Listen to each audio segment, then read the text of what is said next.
Музейда ел оқытушысы бәйгесінің зона этабы узды. Қонақларны һәм бәйгедә катнашучыларны 6-нчы мәктәп коллективы сәламләде.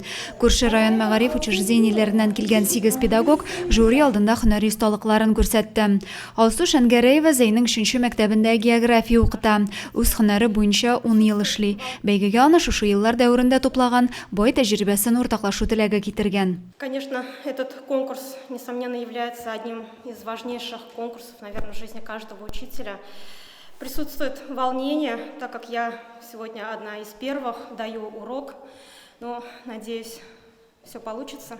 Бәйге таләпләре буенча һәр укытучы таныш булмаган сыйныфта ачык дәрес һәм мастер-класс күрсәтте. Для каждого учителя в конкурсе всегда не просто идет повышение профессиональной компетентности, это идет раскрытие творческого потенциала наших педагогов. Зона этабында җиңү яулаган педагоглар райондан республика турында яклаячак. Адилә Борханова, Дин Сипатов, Зей хәбәрләре.